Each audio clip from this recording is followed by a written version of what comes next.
Praise God. ದೇವರ ನಮ್ಮನ್ನು ಆಶೀರ್ವದಿಸಲಿ. ಯೇಸು ಕ್ರಿಸ್ತನ ಹೆಸರಿನಲ್ಲಿ ನಮಗೆ ಶುಭಾಶಯಗಳು. ದೇವರ ನಾಮಕ್ಕೆ ಮಹಿಮೆ ಉಂಟಾಗಲಿ. ನಮ್ಮ ಇಂದಿನ ಸಂದೇಶದ ಶೀರ್ಷಿಕೆ, ನೀವು ಆಗಾಗ್ಗೆ ಆಯಾಸ ಮತ್ತು ದುರ್ಬಲತೆಯನ್ನು ಅನುಭವಿಸುತ್ತೀರಾ. ನಿಮಗೆ ಏಕತೆಯಿಂದ ಶಕ್ತಿ ಬೇಕು.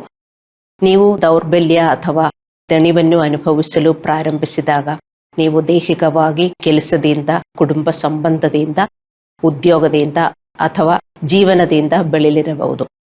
ನಮಗೆ ಹೆಚ್ಚಾಗಿ ಶಕ್ತಿ ಬೇಕಾಗಿರುವುದು ನಮ್ಮ ದೇಹಕ್ಕೆ ಅಲ್ಲ, ನಮ್ಮ ಆತ್ಮಕ್ಕೆ. ನಮ್ಮನ್ನು ಬಲಪಡಿಸಲು ಮತ್ತು ರಿಫ್ರೆಶ್ ಮಾಡಲು ದೇವರು ನಮಗೆ ಭರವಸೆ ನೀಡುತ್ತಾನೆ. ಯೆರೆಮೀಯ 31:25 ದೇವರು ನಮಗೆ ಭರವಸೆ ನೀಡುತ್ತಾನೆ. ದಣಿದ ಪ್ರಾಣವನ್ನು ತೃಪ್ತಿಪಡಿಸುತ್ತೇನೆ, ಕುಂದಿದ ಪ್ರಾಣಗಳನ್ನೆಲ್ಲ ತುಂಬಿಸುತ್ತೇನೆ. ನಮ್ಮ ಜೀವನವನ್ನು ಜೀವಿಸಲು ನಾವು ಆತನ ಶಕ್ತಿಯನ್ನು ಅವಲಂಬಿಸಬೇಕೆಂದು ಆತನು ಬಯಸುತ್ತಾನೆ. ಯೆಶಾಯ 40:31 ಬರೆದಿದೆ, ದೇವರನ್ನು ಕಾಯುವವರು ತನ್ನ ಶಕ್ತಿಯನ್ನು ನವೀಕರಿಸುತ್ತಾನೆ. ನೀವು ದೇವರನ್ನು ಕಾಯುತ್ತೀರಾ? ನೀವು ದೇವರನ್ನು ಅವಲಂಬಿಸುತ್ತೀರಾ? ನೀವು ಯೋಚನೆ ಮಾಡಬೇಕು. ನಾವು ಹಾಗೆ ಒಂದೊಂದು ದಿನ ಕಳೆಯುತ್ತಾ ಇರ್ತೇವೆ ಮತ್ತು ತುಂಬ ದಣದು ನಾವು ಜೀವನ ಮಾಡಿದರೆ ನಾವು ಅರ್ಥ ಮಾಡ್ಕೋಬೇಕು. ಅಲ್ಲಾಂದ್ರೆ ನಮ್ಮ ಶಕ್ತಿ ಇನ್ನೂ ಕಮ್ಮಿ ಆಗ್ತಾ ಬರ್ತದೆ ಅಂದರೆ ನಾವು ಅರ್ಥ ಮಾಡಿಕೋಬೇಕು. ನಾವು ದೇವರ ಮೇಲೆ, ಅವನ ಶಕ್ತಿಗೋಸ್ಕರ ಅವಲಂಬಿಸುತ್ತಾ ಇಲ್ಲ. ದೇವರು ತನ್ನ ದೇವಾಲಯ ಅಂದರೆ ಅವನ ಚರ್ಚ್ ಮೂಲಕ ಮತ್ತು ಪರಸ್ಪರ ಐಕ್ಯತೆಯ ಮೂಲಕ ನಮಗೆ ಶಕ್ತಿಯನ್ನು ನೀಡಲು ಉದ್ದೇಶಿಸಿದ್ದಾನೆ. ಎಫೆಸದವರಿಗೆ 4:15-16 ಈ ಏಕತೆಯಿಂದ ನಮಗೆ ಶಕ್ತಿ ಬಹಳ ಮುಖ್ಯ. ಪ್ರಸಂಗಿ 4:12 ಹೀಗೆ ಬರೆದಿದೆ, ನನ್ನನ್ನು ಗಮನಿಸಿ, ಒಬ್ಬಂಟಿಗನನ್ನು ಜಯಿಸಬಲ್ಲವನಿಗೆ ಇಬ್ಬರು ಎದುರಾಗಿ ನಿಲ್ಲಬಹುದು, 3 ಹುರಿಯ ಹಗ್ಗ ಬೇಗ ಕಿತ್ತು ಹೋಗುವುದಿಲ್ಲ. ಈ ಗ್ರಂಥವು ಆಯ್ಕೆಯಿಂದ ಬರುವ ಶಕ್ತಿಯ ಬಗ್ಗೆ ವಿವರಿಸಲಾಗಿದೆ. ನಮಗೆಲ್ಲರಿಗೂ ಶಕ್ತಿ ಬೇಕು. ಈ ವಾಕ್ಯ ನೀವು ಪ್ರಸಂಗಿ 4:12 ಓದಿದರೆ ನಮಗೆ ಅರ್ಥವಾಗುತ್ತದೆ. ನಮಗೆ ಐಕ್ಯತೆಯಿಂದ ನಮಗೆ ಶಕ್ತಿ ಸಿಗುತ್ತದೆ. ಆ ಐಕ್ಯತೆ ನಮಗೆ ಬೇಕು. ಅದೇ ನಾನಿಲ್ಲಿ ಹೇಳಿರೋದು. ಎಫೆಸದವರಿಗೆ 4:15-16 ನೀವು ಓದಿದರೆ ಆ ಐಕ್ಯತೆಯ ಬಗ್ಗೆ ನಿಮಗೆ ಅರ್ಥವಾಗುತ್ತದೆ. ಇಲ್ಲಿ ಏಕತೆಯಿಂದ ಬರುವ ಶಕ್ತಿಯ ಕಲ್ಪನೆಯು ತಿಳಿಸಲು ಹಗ್ಗದ ಚಿತ್ರವನ್ನು ಬಳಸಲಾಗಿದೆ. ಇಲ್ಲಿ ಪ್ರಸಂಗಿ 4:12 ಅನೇಕ ವಿಶ್ವಾಸಿಗಳು ತಾವು ಒಂಟಿಯಾಗಿರುವುದು ಉತ್ತಮ ಎಂದು ಭಾವಿಸುತ್ತಾರೆ. ಆದರೆ ಇದರ ಆಧ್ಯಾತ್ಮಿಕ ಸ್ನೇಹಿತರಿಂದ ಪ್ರತ್ಯೇಕತೆಯು ಆಧ್ಯಾತ್ಮಿಕವಾಗಿ ಮತ್ತು ಭಾವನಾತ್ಮಕವಾಗಿ ಅನಾರೋಗ್ಯಕರವಾಗಿರುತ್ತದೆ. ತುಂಬ ವಿಶ್ವಾಸಿಗಳು ಅವರಿಗೆ ಇನ್ನೊಬ್ಬರ ಜೊತೆಗೆ ಮಿಂಗಲ್ ಮಾಡಿ ಹೋಗುವುದಕ್ಕೆ ತುಂಬ ಕಷ್ಟ ಆಗಿರುತ್ತದೆ. ಅವರು ಒಬ್ಬಂಟಿಯಾಗಿ ಇರುವುದು ಅವರಿಗೆ ಇಷ್ಟ. ನೀವು ನೋಡಿದರೆ ನೀವು ಹಂಗೆ ಇರಬಹುದು. ತುಂಬ ವಿಶ್ವಾಸಿಗಳು ಅವರು ಒಬ್ಬರೇ ಇರ್ತಾರೆ. ಅವರು ತಿಳ್ಕೊಳ್ಳುತ್ತಾರೆ, ದೇವರಿದ್ದಾರೆ, ಬೈಬಲ್ ಇದೆ ಮತ್ತು ಚರ್ಚಲ್ಲಿ ಹೋಗ್ತಾ ಇದ್ದೀನಿ, ಸಾಕು ಅಂತ ತಿಳ್ಕೊಳ್ತೀರಿ. ಹಾಗೆ ಇರುವವರಿಗೆ ಈ ಬೋಧನೆ. ನಮ್ಮ ಮೇಲಿನ ಗ್ರಂಥವು ಅಂದರೆ ಪ್ರಸಂಗಿ 4:12 ಪ್ರತ್ಯೇಕ ಎಲೆಗಳು ಗಮನಾರ್ಹ ಒತ್ತಡವನ್ನು ತಡೆದುಕೊಳ್ಳಲು ಮತ್ತು ಅಗತ್ಯವಾದ ಶಕ್ತಿಯನ್ನು ಹೊಂದಿರುವುದಿಲ್ಲ ಎಂದು ವಿವರಿಸಲಾಗಿದೆ. ಆದಾಗ್ಯೂ ಒಟ್ಟಿಗೆ ನೇಯ್ದರೆ ಅದು ಬಲವಾದ ಏಕತೆಯಿಂದ ಒತ್ತಡವನ್ನು ತಡೆದುಕೊಳ್ಳುತ್ತದೆ. 3 ಎಲೆಗಳು ಬೆಳಕೆಯು ಸಂಪೂರ್ಣ ಎಲೆಯನ್ನು ಒಟ್ಟಿ ಹೇಳುತ್ತದೆ. ಒಂದು ಹಗ್ಗ, 3 ಎಲೆಗಳು ಇರುವ ಒಂದು ಹಗ್ಗ ನೀವು ಯೋಚನೆ ಮಾಡಿ. ಅದು 3 ಬೇರೆ ಬೇರೆ ಇದ್ದರೆ ಅದಕ್ಕೆ ಅಷ್ಟೊಂದು ಶಕ್ತಿ ಇರುವುದಿಲ್ಲ. ಆದರೆ ಅದು ಒಟ್ಟಿಗೆ ನೇಯ್ದರೆ ಅದಕ್ಕೆ ಎಷ್ಟೊಂದು ಶಕ್ತಿ ಇರುತ್ತದೆ. ಅದರ ಬಗ್ಗೆನೇ ಇದರಲ್ಲಿ ಬರೆದಿರುವುದು. 3 ಎಲೆಗಳು. 3 ಬೈಬಲ್ ಸಾಹಿತ್ಯದಲ್ಲಿ ಸಂಪೂರ್ಣತೆ ಅಥವಾ ಏಕತೆಯ ಸಂಕೇತವನ್ನು ಪರಿಗಣಿಸುತ್ತದೆ. ಒಟ್ಟಿಗೆ ನಾವು ಬಲಶಾಲಿಗಳು, ಹೆಚ್ಚು ಬಲಶಾಲಿಗಳು. ಪರಸ್ಪರ ಹೊರತುಪಡಿಸಿ ನಾವು ದುರ್ಬಲರಾಗಿರುತ್ತೇವೆ. ಯಾವ ವಿಶ್ವಾಸಿ ಒಬ್ಬಟ್ಟಿಯಾಗಿ ಜೀವನ ಮಾಡುತ್ತೀರೋ ಅವರೆಲ್ಲರೂ ದುರ್ಬಲರು ಎಂದು ನೀವು ಅರ್ಥ ಮಾಡ್ಕೋಬೇಕು. 3 ಎಲೆಗಳನ್ನು ಒಟ್ಟಿಗೆ ನೇಯ್ದರೆ ಅದು ಬಲವಾಗಿರುತ್ತದೆ. ಈ ಶಕ್ತಿ ಎಲ್ಲಿಂದ ಬರುತ್ತದೆ? ನೀವು ಯೋಚನೆ ಮಾಡಿ. 3 ಎಲೆಗಳು ಅದು ಒಟ್ಟಿಗೆ ನೇಯ್ದರೆ ಅದು ಒಂದು ಹಗ್ಗ ಆಗುತ್ತದೆ. ಆದರೆ ಅದಕ್ಕೆ ಶಕ್ತಿನೂ ಬರ್ತದೆ. ಎಲ್ಲಿಂದ ಈ ಶಕ್ತಿ ಬರುವುದು? 3 ಎಲೆಗಳಿಂದ. ಅರ್ಥವಾಯ್ತಲ್ಲ? ನಿಮ್ಗದು ಇಮ್ಯಾಜಿನ್ ಮಾಡಬಹುದು. ಅದೇ ತರ ನಾವು 3 ಜನ ಒಟ್ಟಿಗೆ ಇದ್ದರೆ ನಮಗೆ ಒಬ್ಬರಿಂದ ಒಬ್ಬರಿಗೆ ನಮಗೆ ಶಕ್ತಿ ಸಿಗುತ್ತದೆ. ಈ ಶಕ್ತಿ ನಮಗೆ ಬೇಕು. ಇದಕ್ಕೆ ಜೀವನ ಮಾಡುವುದಕ್ಕೆ, ಈ ಲೋಕದಲ್ಲಿ ಜೀವನ ಮಾಡುವುದಕ್ಕೆ. ಅದು ಹಾಗೇ ಬೇಕು ಅಂತ ಹೇಳಿ ನೀವು 3 ಜನರ ಜೊತೆ ಒಟ್ಟಿಗೆ ಇದ್ದರೆ ನೀವು ಬರೀ ಜಗಳ ಆಡ್ತೀರಿ. ಯಾಕೆಂದ್ರೆ ಎಲ್ಲೂ 2 ಜನ ಒಟ್ಟಿಗೆ ಹೋಗುವುದಿಲ್ಲ. ಹೋಗ್ತದಾ? ಇಲ್ಲ. ನಿಮ್ಮ ಮನೆಯಲ್ಲೇ ನೋಡಿ, ಗಂಡ ಹೆಂಡತಿ ಆಗಲಿ, ಅಕ್ಕ ತಂಗಿ ಆಗಲಿ, ಯಾರೇ ಆಗಲಿ, 2 ಒಟ್ಟಿಗೆ ಹೋಗ್ತಾರ? ಇಲ್ಲ. ಮತ್ತೆ ಚರ್ಚಲ್ಲಿ ಹೇಗೆ ಹೋಗ್ತಾರೆ? ಏನೋ ಅಲ್ಲೊಂದು ಏನೋ ಪವರ್ ಇದೆಯಾ? ಹೌದು, ಆ ಪವರ್ ಏನಂದ್ರೆ ಏಕತೆ. ಚರ್ಚಲ್ಲಿ ಈ ಪವರ್ ಇದೆ. 3 ಜನರಿಗೆ ಒಟ್ಟಿಗೆ ಹೋಗಕ್ಕಾಗತ್ತೆ. ಅದು ಹೇಗೆ? ದೇವರಲ್ಲಿ ಬೆಳೆಯುವುದಕ್ಕೆ ಆಸೆ ಇರುವವರಿಗೆ ಮಾತ್ರ. ನೀವು ದೇವರಲ್ಲಿ ಬೆಳೆಯುತ್ತಿರುವವರ ಜೊತೆ ಏಕತೆಯನ್ನು ಹೊಂದಿರಬೇಕು. ಹಲ್ಲೆಲೂಯ. ನಾವು ಇದರ ಎರಡರೊಂದಿಗೆ ನಿಂತಾಗ ನಾವು ಪ್ರಚಂಡ ಶಕ್ತಿಯನ್ನು ಪಡೆಯುತ್ತೇವೆ. ಇದು ದೇವರ ತತ್ವ, ನೀವು ಅರ್ಥ ಮಾಡಿಕೋಬೇಕು. ನಾವು ಯಾರಿಂದ ಈ ಶಕ್ತಿಯನ್ನು ಪಡೆಯುತ್ತೇವೆ? ನೀವು ಅರ್ಥ ಮಾಡಿಕೋಬೇಕು, ಕ್ರಿಸ್ತನಲ್ಲಿ ಬೆಳೆಯುತ್ತಿರುವವರಿಂದ. ಮತ್ತು ಜೀವನವು ಸವಾಲುಗಳು ಮತ್ತು ಅಡೆತಡೆಗಳಿಂದ ತುಂಬಿದೆ ಎಲ್ಲರಿಗೂ. ಮತ್ತೆ ಪ್ರಸಂಗಿ 4:12 ಒಂದು ಪ್ರೋತ್ಸಾಹ ಮತ್ತು ನಮಗೆ ಎಚ್ಚರಿಕೆಯಾಗಿದೆ. ನಮಗಿದು ಅರ್ಥವಾಯ್ತಲ್ಲ? ನಾವು ಪರಸ್ಪರ ಶಕ್ತಿಯನ್ನು ಪಡೆಯಬೇಕು. ಒಬ್ಬ ವ್ಯಕ್ತಿಯಿಂದ ಇನ್ನೊಬ್ಬ ವ್ಯಕ್ತಿಗೆ ಶಕ್ತಿ ಸಿಗಬೇಕು. ಈ ಶಕ್ತಿಯನ್ನು ನಾವು ಕೊಡಬೇಕು ಮತ್ತು ನಾವು ತೆಗೆದುಕೊಳ್ಳಬೇಕು. ಇದೇ ದೇವರ ಪ್ರಮಾಣ. ನೀವು ಅರ್ಥ ಮಾಡಿಕೊಳ್ಳಿ. ಅದು ನೀವು ದೇವರ ಆಲಯದಿಂದ ನಿಮಗಿದು ಸಿಗಲಿಲ್ಲದಿದ್ದರೆ ನಿಮಗೆ ಎಲ್ಲಿಂದೂ ಸಿಗುವುದಿಲ್ಲ. ನಿಮ್ಮ ಜೀವನ ಪೂರ್ತಿ ನಿಮಗೆ ದುಃಖದಿಂದ ಮಾತ್ರ ಜೀವನ ಮಾಡೋಕ್ಕಾಗತ್ತೆ.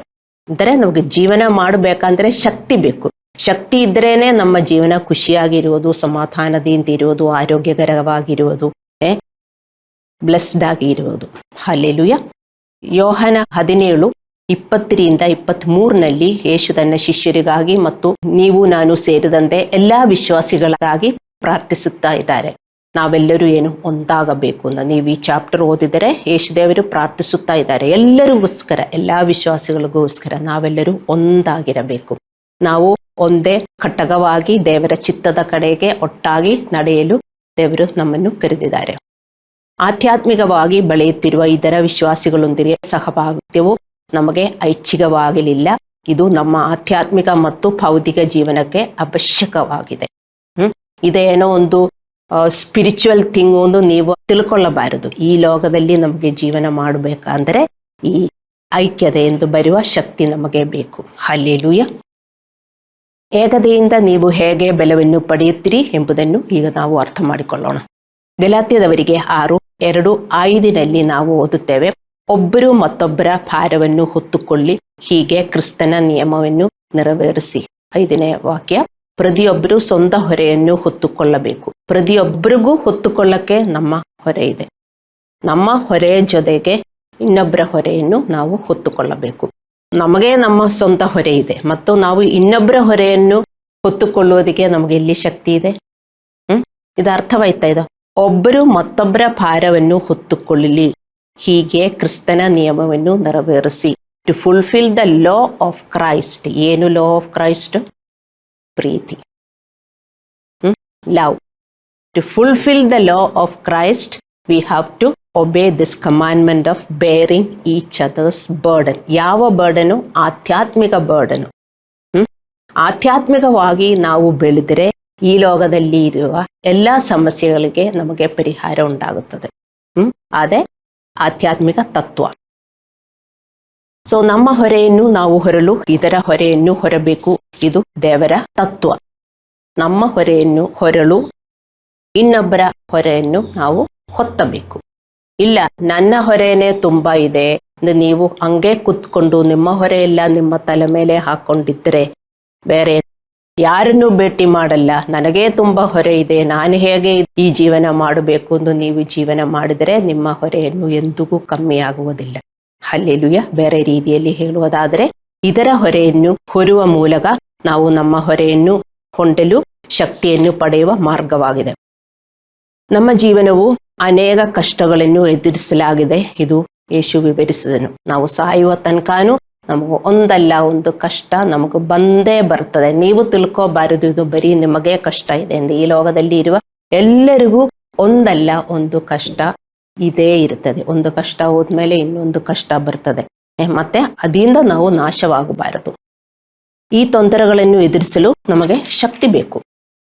ಈ ಶಕ್ತಿಯನ್ನು ನಾವು ಇದರ ನಿಷ್ಠಾವಂತ ವಿಶ್ವಾಸಿಗಳ ಮೂಲಕ ಮತ್ತು ಚರ್ಚಿನಿಂದ ಮಾತ್ರ ಪಡೆಯುತ್ತೇವೆ. ನೀವು ಇದು ಅರ್ಥ ಮಾಡಿಕೋಬೇಕು. ಈ ಶಕ್ತಿ ನಿಮ್ಗೆ ಎಲ್ಲಿಂದ ಸಿಗ್ತದೆ? ದೇವರ ಮಕ್ಕಳೇ ಹೇಳಿಕೊಳ್ಳಿ.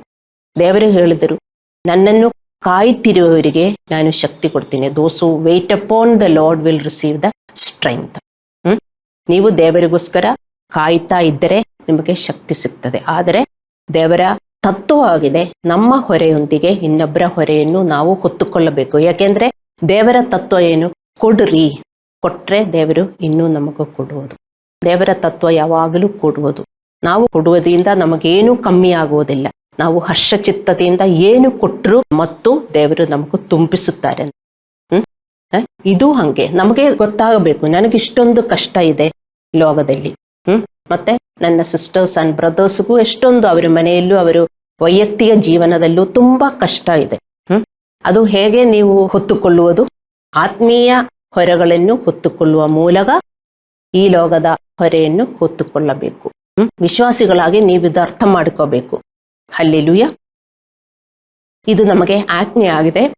ಇಬ್ರಿಯರಿಗೆ 10:24-25 ಒಬ್ಬರನ್ನೊಬ್ಬರು ಪ್ರೋತ್ಸಾಹಿಸಬೇಕು ಮತ್ತು ಒಬ್ಬರನ್ನೊಬ್ಬರು ಪ್ರೋತ್ಸಾಹಿಸಲು ಮತ್ತು ಒಳ್ಳೆಯ ಕೆಲಸಗಳನ್ನು ಮಾಡಲು ಒಬ್ಬೊಬ್ಬರನ್ನು ನಾವು ಪ್ರಚೋದಿಸಬೇಕು. We should provoke each other to obey. For obedience ನಾವು ಪ್ರಚೋದಿಸಬೇಕು.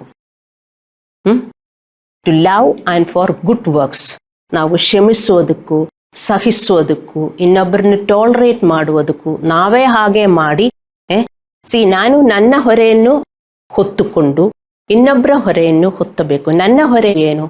ನನಗೂ ಇನ್ನೊಬ್ಬರು ಸಹಿಸುವುದು, ಕ್ಷಮಿಸುವುದು, ಕ್ಷಮೆಯಿಂದ ನಡೆಯುವುದು ನನಗೂ ತುಂಬ ಕಷ್ಟ. ಆ ಕಷ್ಟದಿಂದ ನಿಮಗೂ ಕಷ್ಟ, ನನಗೂ ಕಷ್ಟ. ದೇವರೇನು ಹೇಳಿದ್ರು? ಶತ್ರುವನ್ನು ಕೂಡ ನಾವು ಪ್ರೀತಿಸಬೇಕು. ಶತ್ರುವನ್ನು ಕೂಡ ನಮಗೆ ಪ್ರೀತಿಸುವುದಕ್ಕೆ ನಿಮಗೂ ಕಷ್ಟ ಇದೆ, ನನಗೂ ಕಷ್ಟ ಇದೆ. ನನ್ನ ಕಷ್ಟ ನನಗೂ ಗೊತ್ತು, ಅದೇ ಥರ ನಿಮಗೂ ಕಷ್ಟ ಇದೆ. ಆದರೆ ನನಗೂ ಆ ವಾಕ್ಯ ಪಾಲಿಸಬೇಕು, ನನಗದು ಒಬೇ ಮಾಡಬೇಕು ನನಗೆ ಅನಿಸುತ್ತದೆ, ಮತ್ತೆ ನನಗೆ ಬಯಕೆ ಇದೆ.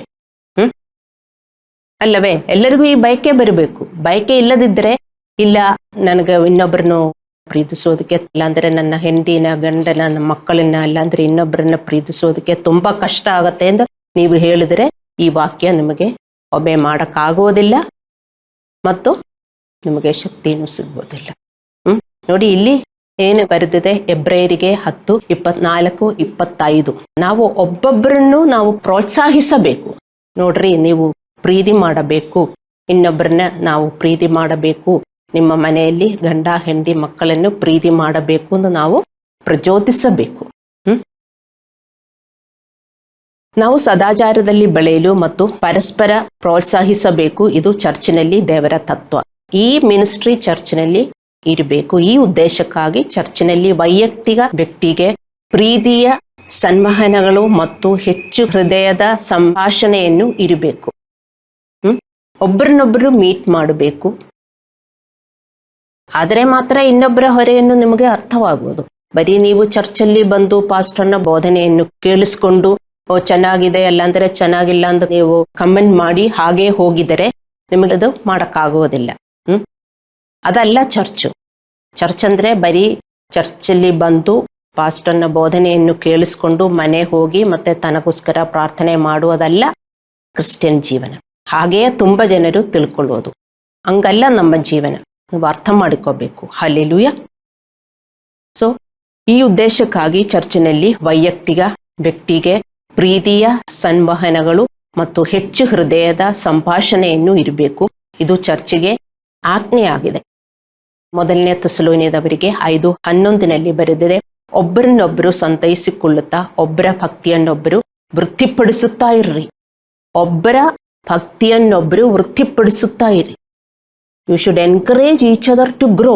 ಇದೆಲ್ಲ ಚರ್ಚಲ್ಲಿ ನಡೆಯಬೇಕು. ಆದರೆ ಇದೆಲ್ಲ ಚರ್ಚಲ್ಲಿ ನಡೆಯುತ್ತದಾ? ಈ ಕಾಲ ಚರ್ಚಲ್ಲಿ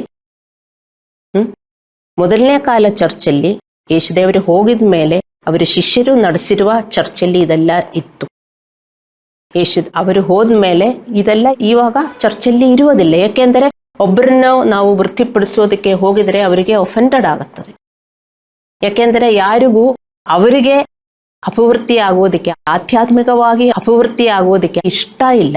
ಆದರೆ ಭೌತಿಕವಾಗಿ ಅಭಿವೃದ್ಧಿ ಆಗೋದಕ್ಕೆ ಅವರಿಗೆ ಬಯಕೆ ಇದೆ, ಇಷ್ಟ ಇದೆ. ನೀವು ಅರ್ಥ ಮಾಡಿಕೋಬೇಕು. ಯಾಕೆ ಈ ಕಾಲ ವಿಶ್ವಾಸಿಗಳು ಇದೆಲ್ಲ ಯಾಕೆ ಅವರು ಒಬೆ ಮಾಡುವುದಿಲ್ಲ ಅಂತ.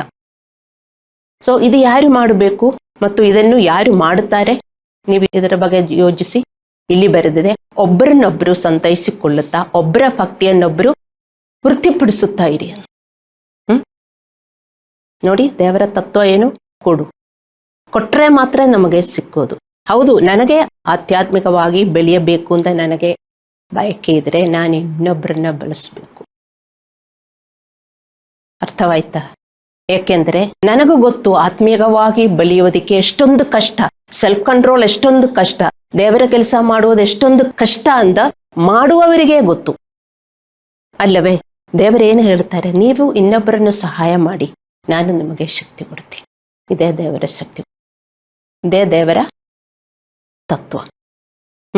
ನೀವಿದು ಮಾಡುತ್ತಾ ಇದ್ದೀರಾ? ನೀವು ಇನ್ನೊಬ್ಬರ ಭಕ್ತಿಯನ್ನು ಅಭಿವೃದ್ಧಿಪಡಿಸುತ್ತಾ ಇದ್ದೀರಾ? ಯಾವಾಗ ಇದು ಮಾಡಬೇಕಾಗಿರೋದು? ಡೈಲಿ. ನಾವು ಡೈಲಿ ಬೆಳೆಯಬೇಕು. ಅಂದರೆ ನೀವು ಬೇರೆಯವರ ಬಗ್ಗೆ ಯೋಚನೆ ಮಾಡಬೇಕು, ಚರ್ಚಿನ ಬಗ್ಗೆ ಯೋಚನೆ ಮಾಡಬೇಕು, ನಿಮ್ಮ ಫೆಲೋ ಬಿಲೀವರ್ಸ್ ಬಗ್ಗೆ ಯೋಚನೆ ಮಾಡಬೇಕು. ಬರೀ ನಿಮ್ಮ ಬಗ್ಗೆ ನೀವು ಯೋಚನೆ ಮಾಡಿದರೆ ಇದೆಲ್ಲ ಬರ್ತದ? ಏನಾಗುತ್ತದೆ ಆವಾಗ? ನಿಮ್ಮ ಕಷ್ಟ ಇನ್ನೂ ಜಾಸ್ತಿ ಆಗುತ್ತದೆ. ನಿಮ್ಮ ಕಷ್ಟಕ್ಕೆ ಏನು ಬಿಡುಗಡೆ ಇಲ್ಲದೆ ನೀವು ಹಾಗೇ ಹೋಗ್ತೀರಿ. ನೋಡಿ, ದೇವರ ತತ್ವ ಎಲ್ಲ ಬೇರೆ. ನಾನೇನು ಪ್ರೀಚ್ ಮಾಡೋದು ಬೇರೆ ತತ್ವ ಅಲ್ಲ, ಬೈಬಲಲ್ಲಿ ಇರುವ ತತ್ವ. ಬರೀ ವಿಶ್ವಾಸಿಗಳು ನಾನೇ ನನ್ನ ಕಷ್ಟ, ನನ್ನ ಪ್ರಾಬ್ಲಮ್ಸು, ನನ್ನ ಕಷ್ಟ ಅಂದ ಇರಬಾರದು. ನೋಡಿ, ಅಂದ ಒಂದು ರೆವಲ್ಯೂಷನ್ ಉಂಟಾಗಬೇಕು ಈ ಜನರೇಷನ್ ಅಲ್ಲಿ. ನೀವು ಯಾರು ಅದು ಮಾಡ್ತಾ ಇಲ್ಲದಿದ್ದರೆ ಹೇಗೆ ರೆವಲ್ಯೂಷನ್ ಉಂಟಾಗುವುದು ಹೇಳಿರಿ ದೇವರ ಮಕ್ಕಳೇ? ಒಬ್ಬರಿಂದ ಆಗತ್ತಾ ರೆವಲ್ಯೂಷನು? ನೀವೆಲ್ಲರೂ ಕೋಪರೇಟ್ ಮಾಡಬೇಕು ಒಂದು ಚರ್ಚಲ್ಲಿ, ಆದರೆ ಈ ಲೋಕದಲ್ಲಿ ರೆವಲ್ಯೂಷನ್ ಉಂಟಾಗುತ್ತೆ. ಹಲ್ಲೆಲೂಯಾ. ಸೊ ನಾವು ಪರಸ್ಪರ ದೇವರ ನೀತಿಯಲ್ಲಿ ಬೆಳೆಯಲು ಪ್ರೋತ್ಸಾಹಿಸಬೇಕು. ಬೆಳೆಯುತ್ತಿರುವವರು ಇದನ್ನು ಮಾಡುತ್ತಾರೆ. ನೀವು ಹೀಗೆ ಪರಸ್ಪರ ಹೊರೆಯನ್ನು ಹೊತ್ತಬೇಕು. ಅದು ಆಧ್ಯಾತ್ಮಿಕ ಹೊರೆ. ನೀವು ಒಬ್ಬರನ್ನೊಬ್ಬರ ಭಾರವನ್ನು ಹೊತ್ತುವಾಗ ಕೆಲವೊಮ್ಮೆ ನಿಮ್ಮನ್ನು ಅಪರಾಧ ಮಾಡಿದವರೊಂದಿಗೆ ಕೆಲಸ ಮಾಡಬೇಕಾಗುತ್ತದೆ. ಈ ಪ್ರಕ್ರಿಯೆಯಲ್ಲಿ ಅಪರಾಧ ಸಂಭವಿಸಿದಾಗ ತಕ್ಷಣ ನೀವು ಕ್ಷಮಿಸೋದಿಕ್ಕೆ ನೀವು ಸಿದ್ಧರಾಗಿರಬೇಕು ಮತ್ತು ಅವರು ಕೂಡಲೇ ನಿಮ್ಮನ್ನು ಕ್ಷಮಿಸಬೇಕು. ಇದೇ ಏಕತೆ. ನೀವು ಈ ಮಿನಿಸ್ಟ್ರಿ ಮಾಡಕ್ ಹೋಗಿದಾಗ ಅವರಿಗೆ ಒಫೆಂಡೆಡ್ ಆಗತ್ತೆ, ಅವರೇ ಏನಾದರೂ ಹೇಳುತ್ತಾರೆ, ಆದರೆ ನೀವು ಅವರನ್ನು ಕ್ಷಮಿಸೋದಿಕ್ಕೆ ತಯಾರಾಗಿರಬೇಕು. ಮತ್ತೆ ಅವರು ನಿಮ್ಮನ್ನು ತಕ್ಷಣ ಕ್ಷಮಿಸಬೇಕು. ಆದರೇನೆ ಏಕತೆಯಿಂದ ಇದು ಹೋಗಕ್ಕಾಗತ್ತೆ. ಅಲ್ಲಾಂದ್ರೆ ಅವರು ತುಂಬಾ ಒಫೆಂಡೆಡ್ ಆಗಿ ಅವರು ಹಾಗೆಯೇ ಜೀವನ ಮಾಡಿದರೆ ಏಕತೆ ಇಲ್ಲ ದೇವರ ಮಕ್ಕಳೇ. ಚರ್ಚಲ್ಲಿ ಏಕತೆ ಅಂದರೆ ಏನು ನೀವು ಹೇಳಿ? ಏಕತೆ, ಯೂನಿಟಿ, ಸ್ಟ್ರೆಂಗ್ತ್. ನಮ್ಮ ಮನೆಯಲ್ಲಿ ಏಕತೆ ಬೇಕು, ಚರ್ಚಲ್ಲಿ ಏಕತೆ ಬೇಕು. ಮೊದಲು ನಮಗೆ ಏಕತೆ ಬೇಕಾಗಿರೋದು ಹೋಲಿ ಸ್ಪಿರಿಟ್ ಜೊತೆಗೆ. ಎಫೆಸದವರಿಗೆ 4ನೇ ಚಾಪ್ಟರ್ನಲ್ಲಿ ಬರೆದಿದೆ, ಹೋಲಿ ಸ್ಪಿರಿಟ್ ಜೊತೆಗೆ ನಮಗೆ ಏಕತೆ ಉಂಟಾಗಬೇಕು. ಅಂದರೆ we should be led by the holy spirit, we should be ready to live by holy spirit. ಆವಾಗ ನಮಗೆ ಹೋಲಿ ಸ್ಪಿರಿಟ್ ಜೊತೆಗೆ ಏಕತೆ ಇರುತ್ತದೆ. ಹೋಲಿ ಸ್ಪಿರಿಟ್ ಹೇಳ್ತಾರೆ, ಈ ದಾರಿಯಲ್ಲಿ ಹೋಗಿ. ಇಲ್ಲ, ನನಗಾಗಲ್ಲ, ನಾನು ನನ್ನ ದಾರಿಯಲ್ಲಿ ಹೋಗ್ತೀನಿ ಅಂತ ಹೇಳಿದರೆ ಹೋಲಿ ಸ್ಪಿರಿಟ್ ಜೊತೆಗೆ ನಮಗೆ ಏಕತೆ ಇದೆಯಾ? ಇಲ್ಲ. ಮೊದಲು ಹೋಲಿ ಸ್ಪಿರಿಟ್ ಜೊತೆಗೆ ಏಕತೆ ಬೇಕು ಮತ್ತು ಒಬ್ರಿಗೊಬ್ಬರಿಗೆ ಏಕತೆ ಬೇಕು. ಯಾರ್ಯಾರಿಗೆ ಹೋಲಿ ಸ್ಪಿರಿಟ್ ಜೊತೆಗೆ ಏಕತೆ ಇದೆ ಅವರಿಗೆ ಸಭೆಯಲ್ಲಿ ಏಕತೆ ಇರುತ್ತದೆ ಒಬ್ರಿಗೊಬ್ಬರಿಗೆ. ಅರ್ಥವಾಯ್ತಾ? ಯಾಕೆ ಸಭೆಯಲ್ಲಿ ಏಕತೆ ಉಂಟಾಗುವುದಿಲ್ಲ? ಮನುಷ್ಯರು ಅವರ ದಾರಿಯಲ್ಲಿ ನಡೆಯೋದಕ್ಕೆ ಹೋಗ್ತಾರೆ ಅಲ್ಲವೇ? ಪಾಸ್ಟರ್ಸ್ ಎಷ್ಟು ಬೋಧಿಸಿದರು, ಪಾಸ್ಟರ್ಸ್ ಎಷ್ಟು ಪ್ರಚೋದನೆ ಮಾಡಿದರು, ಅವರಿಗೆ ಅವರ ದಾರಿ ಬಿಡುವುದು ಬೇಡ. ತುಂಬಾ ಹೇಳಿದರೆ ಪಾಸ್ಟರ್ಸ್ ಮೇಲೆ ಅವರು ಕೋಪ ಮಾಡುತ್ತಾರೆ, ಅಲ್ಲಾಂದ್ರೆ ಒಫೆಂಡ್ ಮಾಡುತ್ತಾರೆ, ಅವರು ಚರ್ಚ್ ಬಿಟ್ಟು ಹೋಗ್ತಾರೆ. ಇದೇ ಈ ಲೋಕದಲ್ಲಿ ನಡೆಯುವುದು ಅಲ್ಲವೇ? ನೀವೇ ಯೋಚಿಸಿ. ಏಕತೆ, ನಮಗೆ ಶಕ್ತಿ ಬೇಕು. ಏಕತೆಯಿಂದ ಮಾತ್ರ. Unity strength. 3 ಎಲೆಗಳು ಒಟ್ಟಿಗೆ ನೇಯ್ದರೆ ಅದಕ್ಕೆ ಶಕ್ತಿ ಇರ್ತದೆ. ಒಂದೊಂದು ಎಲೆಯಾಗಿ ಇದ್ದರೆ ಅದಕ್ಕೆ ಅಷ್ಟೊಂದು ಭಾರ ತಡ್ಕೊಳ್ಳೋದಕ್ಕಾಗತ್ತಾ? ಇಲ್ಲ. ಅರ್ಥ ಮಾಡಿಕೊಳ್ಳಿ. ನಮಗೇನು ಬರುವುದಿಲ್ಲ ಜೀವನದಲ್ಲಿ. ಯಾಕೆ ನಮಗೆ ತಡ್ಕೊಳ್ಳೋಕ್ಕಾಗಲ್ಲ? ನೀವು ಒಬ್ಬಂಟಿಯಾಗಿ ಜೀವನ ಮಾಡಿದರೆ, ನಿಮಗೆ ಈ 3 ಎಲೆಗಳ ಜೊತೆಗೆ ನಿಮಗೆ ಸಂಬಂಧ ಇಲ್ಲದಿದ್ದರೆ ನೀವು ಅದು ಕಂಡು ಹಿಡಿಯಬೇಕು. ಯಾರ್ಯಾರಿಗೆ ಹೋಲಿ ಸ್ಪಿರಿಟ್ನ ಜೊತೆಗೆ ಏಕತೆ ಇದೆ, ಅವರ ಜೊತೆಗೆ ನಿಮಗೂ ಯೂನಿಟಿ ಇರಬಹುದು. ಹಲ್ಲೆಲೂಯಾ. ಮತ್ತೆ ಯಾರ್ಯಾರು ಹೋಲಿ ಸ್ಪಿರಿಟ್ನ ಜೊತೆಗೆ, ಅಲ್ಲಾಂದ್ರೆ ಹೋಲಿ ಸ್ಪಿರಿಟ್ನ ಯೂನಿಟಿಯಲ್ಲಿ ಜೀವನ ಮಾಡುತ್ತಾ ಇಲ್ಲ, ಅವರೊಂದಿಗೆ ನಿಮಗೆ ಯೂನಿಟಿಯಲ್ಲಿ ಹೋಗೋದು ತುಂಬಾ ಕಷ್ಟ ಆಗುತ್ತದೆ, ಮಾಡಕ್ಕೆ ಆಗೋದಿಲ್ಲ. ಹಲ್ಲೆಲೂಯಾ. ಸೊ ಈ ಪ್ರಕ್ರಿಯೆಯಲ್ಲಿ ಅಪರಾಧ ಸಂಭವಿಸಬಹುದು, ನಾವು ಕ್ಷಮಿಸಬೇಕು. ವಿನಮ್ರ ಮತ್ತು ಬೆಳೆಯುತ್ತಿರುವ ವಿಶ್ವಾಸಿಗಳು ಚರ್ಚಿನಲ್ಲಿ ಈ ಕೆಲಸವನ್ನು ಮಾಡಿದಾಗ ಅವರು ಇದನ್ನು ಮಾಡಲು ಸಾಧ್ಯವಾಗುತ್ತದೆ. ಆದ್ದರಿಂದ ಚರ್ಚು ಅಭಿವೃದ್ಧಿಯಿಂದ ಬೆಳೆಯುತ್ತದೆ. ಚರ್ಚು ಅಭಿವೃದ್ಧಿಯಿಂದ ಬೆಳೆಯಬೇಕಂದರೆ ದೇವರ ಮಕ್ಕಳೇ ಯೂನಿಟಿ ಬೇಕು. ಚರ್ಚಲ್ಲಿ ದೇವರು ವಾಸಿಸಬೇಕು. ಚರ್ಚಲ್ಲಿ ದೇವರು ವಾಸ ಮಾಡಬೇಕಂದರೆ ಪಿಶಾಚಿ ಇದ್ದಾನೆ, ಎನಿಮಿ, ಅವನು ಬಿಡುವುದಿಲ್ಲ. ಅರ್ಥ ಮಾಡಿಕೊಳ್ಳಿ. ದೇವರ ಮಕ್ಕಳು ಒಟ್ಟಿಗೆ ನಿಂತರೆ ಮಾತ್ರ ಪಿಶಾಚಿ ಪ್ಲಾನ್ ಅನ್ನು ನಮಗೆ ಫೈಟ್ ಮಾಡಿ ವಿನ್ ಮಾಡಬಹುದು. Gates of hell shall not prevail against the army of God. ವಿಶ್ವಾಸಿಗಳು ಯೂನಿಟಿಯಾಗಿ ನಿಂತರೆ ಮಾತ್ರ ಒಂದು ಚರ್ಚ್ಗೆ ಅಭಿವೃದ್ಧಿ ಉಂಟಾಗುತ್ತದೆ. ಅರ್ಥ ಮಾಡಿಕೊಳ್ಳಿ. ಯಾರ್ಯಾರು ಈ ಯೂನಿಟಿಯಲ್ಲಿ ಇಲ್ಲ, ಅವರಿಂದ ಏನು ಶಕ್ತಿ ಇಲ್ಲ ಚರ್ಚ್ಗೆ ಎಂದು ನೀವು ಅರ್ಥ ಮಾಡ್ಕೋಬೇಕು. ಪಾಸ್ಟರ್ ಜೊತೆಗೆ ನೀವು ನಿಂತ್ಕೋಬೇಕು.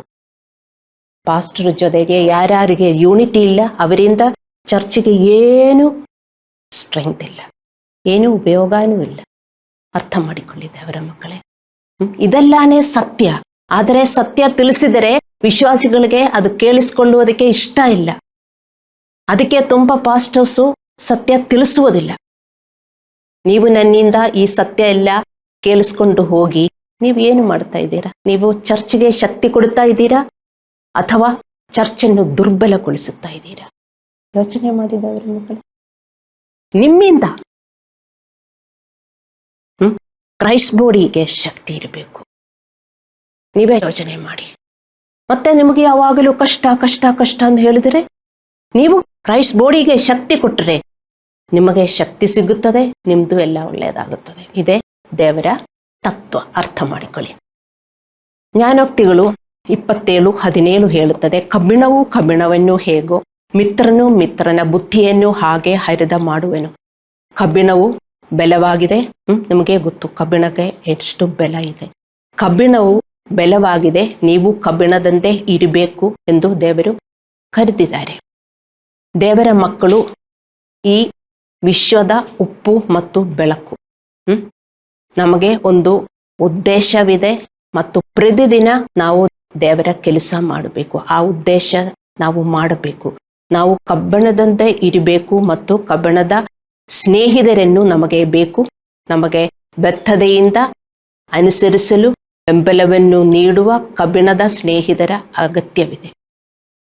ನಾವು ದೇವರ ಕಡೆ ಬಂದಾಗ ದೇವರು ನಮಗೆ ಎಲ್ಲರಿಗೂ ಹೋಲಿ ಸ್ಪಿರಿಟನ್ನ ಕೊಟ್ಟಿದ್ದಾರೆ ಅಲ್ಲವೇ?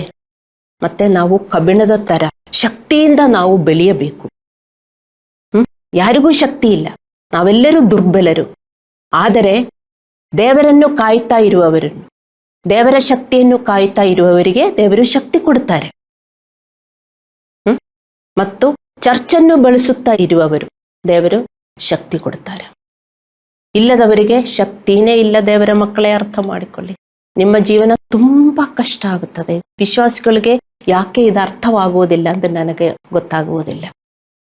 ಹಲ್ಲೆಲೂಯಾ. ನಿಮ್ಗೆ ಬೇರೆ ಯಾವುದಾದ್ರೂ ವಚನ ನನಗೆ ತೋರಿಸ್ಬಿಟ್ಟು, ಪಾಸ್ಟ್ರೇ ಇದು ಹಿಂಗೆ ಬರೆದಿದೆ ಅದಕ್ಕೆ ನನ್ನ ಜೀವನ ಹಿಂಗೆ ಅಂತ ತೋರ್ಸಕ್ಕಾಗತ್ತಾ? ಹೇಳಿ.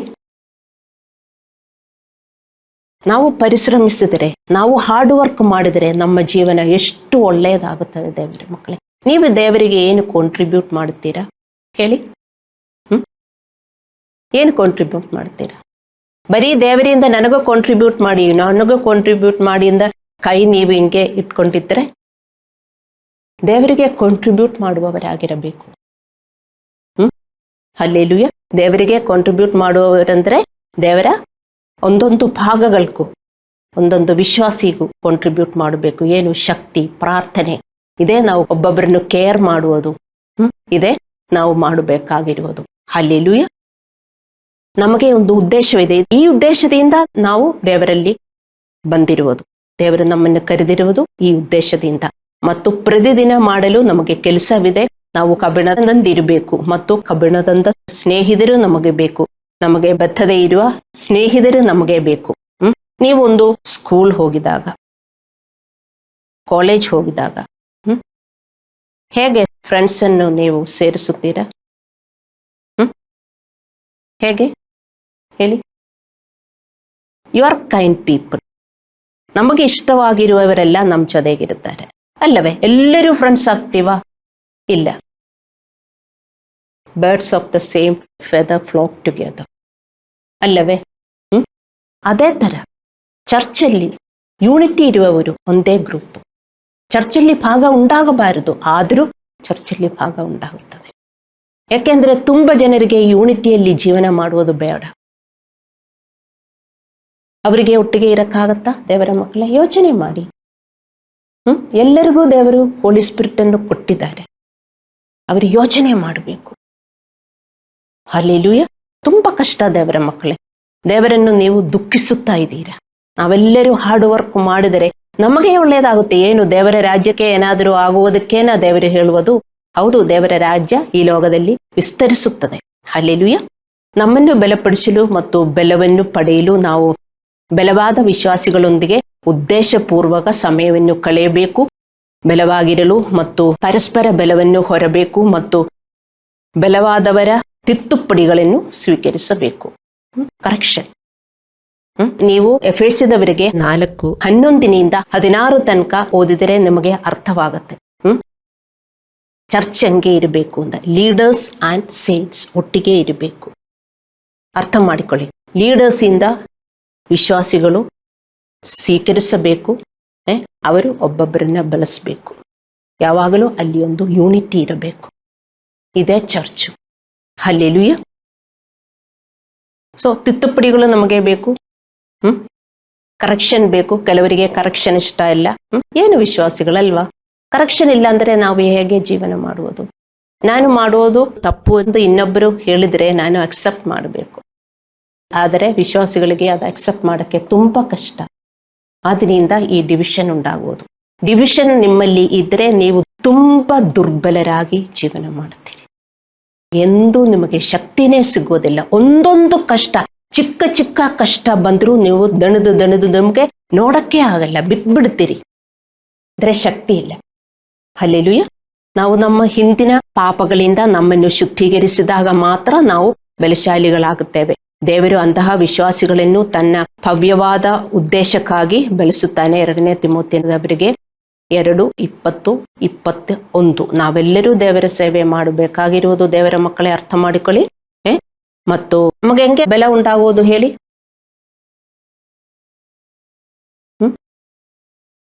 ಈ ಲೋಕದಲ್ಲೂ ನಮ್ಮ ದೇಹಕ್ಕೆ ಬೆಲೆ ಬೇಕಂದ್ರೆ ಆಹಾರ ನಾವು ತಕ್ಕೋಬೇಕು, ಇಲ್ಲಾಂದ್ರೆ ಎಕ್ಸರ್ಸೈಸ್ ಮಾಡಬೇಕು. ಏನಾದರೂ ಮಾಡಿದ್ರೆ ತಾನೇ ಬೆಲೆ ಬರುವುದು. ಸುಮ್ಮನೆ ನಾವು ಹಂಗೆ ಇದ್ರೆ ಊಟನೂ ಮಾಡುವುದಿಲ್ಲ, ಎಕ್ಸರ್ಸೈಸು ಮಾಡುವುದಿಲ್ಲ, ಒಂದು ಚೇರಲ್ಲಿ ಹಂಗೆ ಕುತ್ಕೊಂಡಿದ್ರೆ ಶಕ್ತಿ ಎಲ್ಲ ಹೋಗ್ತಾನೆ ಇರ್ತದೆ ಅಲ್ಲವೇ? ನಾವು ಊಟ ಮಾಡಬೇಕು, ಎಕ್ಸರ್ಸೈಸ್ ಮಾಡಬೇಕು, ಆದರೆ ನಮಗೆ ಶಕ್ತಿ ಬರುತ್ತದೆ. ಅದೇ ತರ ಸ್ಪಿರಿಚುಲಿ ನೀವೇನು ಮಾಡ್ತೀರಿ? ಆತ್ಮೀಯ ಆಹಾರ ತಿನ್ನಬೇಕು, ದೇವರ ವಾಕ್ಯಗಳು ತಿನ್ನಬೇಕು, ದೇವರ ವಾಕ್ಯಗಳನ್ನು ಪಾಲಿಸಬೇಕು. ಮತ್ತು ಎಕ್ಸರ್ಸೈಸ್ ಮಾಡುವುದೇನು? ಕೊಡುವುದು. ನೀವು ಬರೀ ತಿನ್ನುವುದಲ್ಲ, ನನಗೂ ಕೊಡಿ, ನಾನೇ ತಿಂತೀನಿ, ಇನ್ನೊಬ್ಬರನ್ನು ತಿನ್ನಿಸಬೇಕು. ಅವರು ತಿಂತಾ ಇಲ್ಲ, ಅವರನ್ನ ತಿನ್ನಿಸಬೇಕು. ನಿಮ್ಮ ಮನೆಯಲ್ಲೇ ಏನಾದರೂ ಮಾಡಿದ್ರೆ ಬರೀ ನೀವೇ ನಿಮ್ಮ ತಟ್ಟೆಯಲ್ಲಿ ಇಟ್ಟು ನೀವು ತಿಂತಾ ಇರ್ತೀರಿ ಅಲ್ಲವೇ? ಇನ್ನೊಬ್ಬರಿಗೆ ಕೊಡುವುದಿಲ್ಲ ಅಲ್ಲವೇ? ನೀವು ತಿನ್ನಿಸಬೇಕು. ಅದೇ ಚರ್ಚ್. ನಾವು ಕೊಡಬೇಕು. ದೇವರಿಗೆ ಹೇಳ್ತಾ ಇಲ್ಲ ನೀವೇ ತಿನ್ರಿ, ನನ್ನ ಆಹಾರ ಬರೀ ನೀವೇ ತಿನ್ರಿ, ನಾವು ಬೇರೆಯವರನ್ನು ತಿನ್ನಿಸಬೇಕು. ಹಲ್ಲೆಲೂಯ. ಸೊ ಅವರನ್ನು ದೇವರು ಯೂಸ್ ಮಾಡ್ತಾರೆ. ಅದೇ ಈ ವಾಕ್ಯದಲ್ಲಿ ಬರೆದಿರೋದು. ಮತ್ತೆ ಅದು ನಮಗೆ ಒಂದು ಆಯ್ಕೆ ಅಲ್ಲ, ನಮಗೆ ಒಂದು ಚಾಯ್ಸ್ ಅಲ್ಲ. ನಾವು ವಿಶ್ವಾಸಿಗಳು ಹಾಗೇ ಮಾಡಲಿಲ್ಲದಿದ್ದರೆ 2 ಪೇತ್ರನು 2ನೇ ಚಾಪ್ಟರ್ 20-22 ನಾವು ಓದುತ್ತೇವೆ, ನಾವು ನಮ್ಮ ಹಳೆಯ ಪಾಪಗಳಿಂದ ನಮ್ಮನ್ನು ಶುದ್ಧೀಕರಿಸಲಿಲ್ಲದಿದ್ದರೆ ನಮ್ಮ ಕೊನೆಯ ಹಂತವು ಮೊದಲಿಗಿಂತ ಕಷ್ಟವಾಗಿರುತ್ತದೆ ಅಂತ. ಇದೆಲ್ಲ ವಿಶ್ವಾಸಿಗಳಿಗೆ ಓದುವುದೇ ಬೇಡ. ವಿಶ್ವಾಸಿಗಳು ಬೈಬಲ್ ವಚನಗಳು ಓದುವುದಿಲ್ಲ, ಬರೀ ಪ್ರಾರ್ಥನೆ ಮಾಡುವುದು. ಹೌದು, ನಿನ್ನ ಪ್ರಾಮಿಸಸ್ ಎಲ್ಲ ಎಸ್ ಅಂಡ್ ಏಮನ್. ಹೌದು, ದೇವರ ಪ್ರಾಮಿಸಸ್ ಎಸ್ ಅಂಡ್ ಏಮನ್. ಮತ್ತೆ ದೇವರ ಮಕ್ಕಳಿಗೆ ಕೊಡುವುದು. ಯಾರು ದೇವರ ಮಕ್ಕಳು? ಅವನ ಆತ್ಮದಿಂದ ನಡೆಯುವವರು. ಅವರಿಗೆ ಪ್ರಾಮಿಸಸ್ ಎಲ್ಲ ಎಸ್ ಅಂಡ್ ಏಮನ್. ವಿಶ್ವಾಸಿಗಳು ಅವರವರ ಆತ್ಮದಿಂದ ನಡೆದು ಪ್ರಾಮಿಸಸ್ ಎಲ್ಲ ನನಗೆ ಬೇಕು ಅಂತ ಬೇಡಿಕೊಂಡ್ರೆ ಯಾವ ಪ್ರಾಮಿಸಸ್ಸು ವಿಶ್ವಾಸಿಗಳಿಗೆ ಸಿಗುವುದಿಲ್ಲ. ಮತ್ತೆ ಏಮಸ್ 3:3 ಬರೆದಿದೆ, ಒಪ್ಪಂದ ಮಾಡಿಕೊಳ್ಳದ ಹೊರತು ಇಬ್ಬರು ಜೊತೆಯಾಗಿ ನಡೆಯಲು ಸಾಧ್ಯವೋ? ಒಪ್ಪಂದ ಮಾಡಿಕೊಳ್ಳದ ಹೊರತು ಇಬ್ಬರು ಜೊತೆಯಾಗಿ ನಡೆಯಲು ಸಾಧ್ಯವೋ? ಯೂನಿಟಿ ಇಲ್ಲದಿದ್ದರೆ ಇಬ್ಬರು ಒಟ್ಟಿಗೆ ನಡೆಯೋಕ್ಕಾಗುವುದಿಲ್ಲ. ಈ ಲೋಕದಲ್ಲಿ ಅದೇ ನಡೀತಾ ಇರುವುದು. ಮತ್ತೆ ಚರ್ಚಲ್ಲೂ ಕೂಡ ಹಿಂಗೆ ಇದ್ರೆ ಏನು ದೇವರ ಮಕ್ಕಳೇ ಚರ್ಚು? ದೇವರ ಆಲಯದಲ್ಲೂ ಯೂನಿಟಿ ಇಲ್ಲದಿದ್ದರೆ ಅಲ್ಲವೆಷ್ಟು ಕಷ್ಟ. ಈ ಗ್ರಂಥವು ನಮಗೆ ಬುದ್ಧಿವಂತಿಕೆಯನ್ನು ನೀಡುತ್ತದೆ. ನಮ್ಮಲ್ಲಿ ಇಬ್ಬರು ಒಪ್ಪಿಕೊಳ್ಳದ ಹೊರತು ನಾವು ಹೇಗೆ ಒಟ್ಟಿಗೆ ನಡೆಯಬಹುದು? ಅಂದರೆ ಒಂದೇ ಮನಸ್ಸಿನ ವಿಶ್ವಾಸಿಗಳು ಮಾತ್ರ ಏಕತೆಯನ್ನು ಹೊಂದಬಹುದು ಮತ್ತು ಏಕತೆಯಿಂದ ಮಾತ್ರ ಜೀವನದಲ್ಲಿ ಶಕ್ತಿ ನಮಗೆ ಸಿಗುತ್ತದೆ. ಯಾವುದೇ ಸವಾಲುಗಳನ್ನು ಎದುರಿಸುವ ಶಕ್ತಿಯನ್ನು ನಾವು ಹೊಂದಬಹುದು ಏಕತೆಯಿಂದ ಮಾತ್ರ. ಆದರೆ ಈ ಒಗ್ಗಟ್ಟಿನಲ್ಲಿಲ್ಲದವರಿಂದ ನಮ್ಮನ್ನು ದೂರವಿರಿಸಲು ಕೇಳಿಕೊಳ್ಳಲಾಗಿದೆ. ದೇವರ ಮಕ್ಕಳೇ, ಚರ್ಚಲ್ಲಿ ತುಂಬ ಪ್ರಿನ್ಸಿಪಲ್ಸ್ ಇದೆ. ನೀವು ಏನು ಓದುವುದಿಲ್ಲ ಮತ್ತು ನಿಮಗೂ ತಲೆನೋವು, ಎಲ್ಲರಿಗೂ ತಲೆನೋವು. ಈ ವಾಕ್ಯಗಳೆಲ್ಲ ನಾನು ಈಗ ಓದುತ್ತಾ ಇಲ್ಲ, ನೀವು ಓದಿದರೆ ನಿಮಗೆ ಅರ್ಥವಾಗಬೇಕು. ಎಲ್ಲರೂ ದೇವರ ಒಳ್ಳೆಯ ದಾರಿಯಲ್ಲಿ ನಡೆಯಬೇಕು ಅಂತ ಹೇಳಿದರೆ ಎಲ್ಲರೂ ಒಪ್ಪಿಕೊಳ್ಳುವುದಿಲ್ಲ. ಅವರನ್ನು ನೀವು ಬಿಟ್ಟು ಬಿಡಬೇಕು ಅಂತ ಈ ವಾಕ್ಯದಲ್ಲಿ ಬರೆದಿದೆ. ಕೆಲವರು ಹಿಂಗೆ ಪ್ರೀಚ್ ಮಾಡಿದರೆ ಆರ್ಗ್ಯೂ ಮಾಡಕ್ ಬರ್ತಾರೆ. ಅವರನ್ನೆಲ್ಲ ಬಿಟ್ಟು ಬಿಡಬೇಕು ಅಂತ ಬೈಬಲಲ್ಲಿ ಬರೆದಿದೆ. ರೋಮಪುರದವರಿಗೆ 16:17, 2ನೇ ಥೆಸಲೋನಿಕದವರಿಗೆ 3:6-14-15 ಮತ್ತು 2ನೇ ಯೋಹಾನ 1:10. ನೋಡಿ, ದೇವರ ರಾಜ್ಯದಲ್ಲಿ ಡಿವಿಷನ್ ಇಲ್ವಾ? ಯಾರು ಡಿವೈಡ್ ಮಾಡಿಕೊಂಡಿರುವ ವಿಶ್ವಾಸಿಗಳು? ನೀವು ಕಂಡು ಹಿಡಿಯಬೇಕು. ವೀಟು ಟೇಯಸ್ಸು ಇದೆ. ಯಾರು ವೀಟು, ಯಾರು ಟೇಯಸ್ಸು? ಎಲ್ಲಿ? ಚರ್ಚಲ್ಲೇ ನೀವು ಒಟ್ಟಿಗೆ ಕೂತ್ಕೊಳ್ತೀರಾ. ನಿಮ್ಮ ನಡುವೆ ವೀಟಾಗಿ ಬೆಳೀತಾ ಇರುವವರು ಇರುತ್ತಾರೆ ಮತ್ತು ಟೇಯಸ್ ಆಗಿ ಬೆಳೆಯುತ್ತಾ ಇರುವವರು ಇರ್ತಾರೆ. ಟೇಯಸ್ಸು ವೀಟಿಗೆ ನಾಶ ಮಾಡುತ್ತದೆ. ಇದೆಲ್ಲ ನೀವು ಓದಿದರೆ ಮಾತ್ರ ಅರ್ಥವಾಗುತ್ತದೆ. ವಿಶ್ವಾಸಿಗಳು ಏನು ತಿಳುವಳಿಕೆ ಇಲ್ಲದೆ ಜೀವನ ಮಾಡಿ ಅವರು ಪ್ರಾರ್ಥನೆಗೋಸ್ಕರ ಸಮಯ ಕಳೆಯುತ್ತಾರೆ ಮತ್ತು ಬೈಬಲ್ ಓದುತ್ತಾರೆ, ಆಧ್ಯಾತ್ಮಿಕ ಜೀವನ ಅಂತ ಚರ್ಚ್ಗೆ ಹೋಗ್ತಾರೆ, ಮತ್ತೆ ಏನು ಸಿಗಲಿಲ್ಲದೆ ಅವರು ಜೀವನ ಮಾಡುತ್ತಾರೆ ಅಲ್ಲವೇ? ನೀವು ಯೋಚನೆ ಮಾಡಿ ನೋಡಿ, ನೀವು ಹೇಗೆ ಯೂನಿಟಿಯಲ್ಲಿ ಇದ್ದೀರೋ ಅಥವಾ ನೀವು ಒಬ್ಬಂಟಿಯಾಗಿ ಇದ್ದೀರೋ. ನೀವು ಒಬ್ಬಂಟಿಯಾಗಿ ಇದ್ದರೆ ನಿಮಗೆ ಎಂದಿಗೂ ಶಕ್ತಿ ಸಿಗುವುದಿಲ್ಲ. ನಿಮಗೆ ಯೂನಿಟಿಯಲ್ಲಿ ಸೇರಕ್ಕಾಗಲ್ಲ. ಯಾಕೆ? ನಿಮಗೆ ಹೋಲಿ ಸ್ಪಿರಿಟ್ ಜೊತೆಗೆ ಮೊದಲು ಏಕತೆ ಇಲ್ಲ. ಅದಕ್ಕೆ ನೀವು ಇನ್ನೊಬ್ಬರ ಜೊತೆಗೆ, ದೇವರ ದಾರಿಯಲ್ಲಿ ನಡೆಯುವವರ ಜೊತೆಗೆ ನಿಮಗೆ ಯೂನಿಟಿಯಲ್ಲಿ ಇರಕ್ಕಾಗುವುದಿಲ್ಲ. ಏಕತೆ ಒಂದು ವಿಶ್ವಾಸಿಗೆ ಐಚ್ಛಿಕವಲ್ಲ. It is not an option. ಬೆಳೆಯುತ್ತಿರುವ ವಿಶ್ವಾಸಿಗಳೊಂದಿಗೆ ಏಕತೆ ಇಲ್ಲದೆ ಅವರು ದುರ್ಬಲರಾಗಿ ಉಳಿಯುತ್ತಾರೆ. ಸುಮ್ಮನೆ ಹಂಗೆ ಏಕತೆ ಬರುವುದಿಲ್ಲ. ನೀವು ಸಮಯ ಕಳೆಯಬೇಕು. ಇದಕ್ಕೆ ನಮಗೆ ತಿಳುವಳಿಕೆ ಬೇಕು ಮತ್ತು ಪ್ರೀತಿ ಬೇಕು. ಸಾಮರ್ಥ್ಯದಿಂದ ಒಟ್ಟಿಗೆ ಬದುಕುವ ನಿಜವಾದ ಬಯಕೆ ಇರಬೇಕು.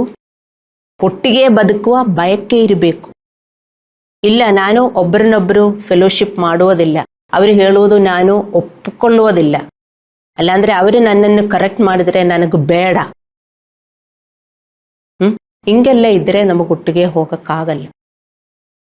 ನೀವೇ ಹೇಳಬೇಕು, ನನ್ನ ಕರೆಕ್ಟ್ ಮಾಡಿ. ನಿಮಗೆ ದೊಡ್ಡವರಿದ್ದರೆ, ನಿಮ್ಮಿಂದ ಆತ್ಮೀಕವಾಗಿ ದೊಡ್ಡವರಿದ್ದರೆ ನೀವೇ ಹೇಳಬೇಕು ನನ್ನನ್ನು ಕರೆಕ್ಟ್ ಮಾಡಬೇಕು ಅಂತ. ನೀವು ಹಂಗೆ ಮಾಡ್ತೀರಾ? ನೋಡಿ ಎಲ್ಲಿ ಇದೆ ವಾಕ್ಯಗಳು, ಹೇಗೆ ವಿಶ್ವಾಸಿಗಳು ಜೀವನ ಮಾಡ್ತಾರೆ ಅಂತ. ಹಲ್ಲೆಲೂಯಾ. ಇದೆಲ್ಲ ದೇವರ ತತ್ವ ಅಲ್ಲ ದೇವರ ಮಕ್ಕಳೇ. ದೇವರ ಸಭೆಯಲ್ಲಿ ಯೂನಿಟಿ ಇಲ್ಲದಿದ್ದರೆ ಪಿಶಾಚಿ ದೇವರ ಆಲಯವೆಲ್ಲ ಹಿ ವಿಲ್ ಕ್ಯಾಪ್ಚರ್. ದೇವರ ಆಲಯ ಫಿಸಿಕಲ್ ಆಗಿ ನಿಲ್ಲುತ್ತದೆ, ಸ್ಪಿರಿಚುವಲ್ ಆಗಿ ನಿಲ್ಲುತ್ತದೋ ಇಲ್ಲೋ ಅಂತ ದೇವರಿಗೆ ಮಾತ್ರ ಗೊತ್ತದೆ. ಆಲಯದಲ್ಲೆಲ್ಲ ವಿಶ್ವಾಸಿಗಳಿದ್ದಾರೆ, ಆದರೆ ಸ್ಪಿರಿಚುವಲ್ ಆಗಿ ಅದು ಉಳಿಯುತ್ತದೆಯೋ ಇಲ್ಲೋ ಅಂತ ದೇವರಿಗೆ ಮಾತ್ರ ಗೊತ್ತದೆ. ಹಲ್ಲೆಲೂಯಾ. ಸೊ ಅಂತಹ ವಿಶ್ವಾಸಿಗಳು ಒಟ್ಟಿಗಾಗಿ ಆಧ್ಯಾತ್ಮಿಕ ಕೆಲಸ ಮಾಡಬೇಕು. ಅವರು ಶಕ್ತಿಶಾಲಿಗಳಾಗುತ್ತಾರೆ ಮತ್ತು ಯಾವುದೇ ಅಡೆತಡೆಗಳನ್ನು ಜಯಿಸಲು ಅವರು ಸಮರ್ಥರಾಗ್ತಾರೆ. ಅವರಿಗೂ ಒಬ್ರಿಗಿಂದೊಬ್ರು ಅವರಿಗೆ ಶಕ್ತಿ ಇರುತ್ತದೆ. ನೀವು ಅರ್ಥ ಮಾಡ್ಕೋಬೇಕು, 3 ಎಲೆಗಳು ಅದು ಒಟ್ಟಿಗೆ ನೇದಿರುತ್ತದೆ.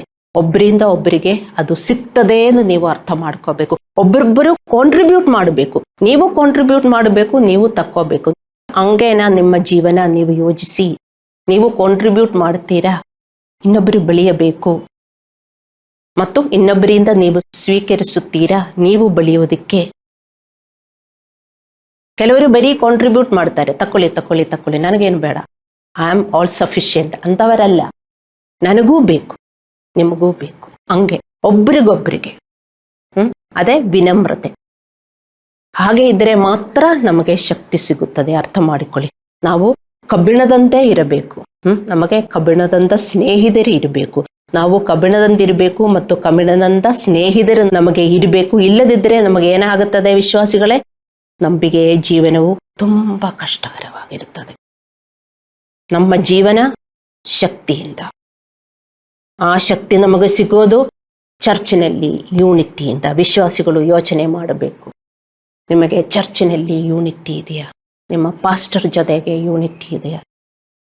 ನಿಮ್ಮ ಚರ್ಚಲ್ಲಿ ಆಧ್ಯಾತ್ಮಿಕವಾಗಿ ಬೆಳೆಯುತ್ತಿರುವವರ ಜೊತೆಗೆ ನಿಮಗೆ ಯೂನಿಟಿ ಇದೆಯಾ? ಯೋಚನೆ ಮಾಡಿ ನೋಡಿ. ನಾವು ಕಣ್ಣುಗಳನ್ನು ಮುಚ್ಚಿ ಪ್ರಾರ್ಥನೆ ಮಾಡೋಣ.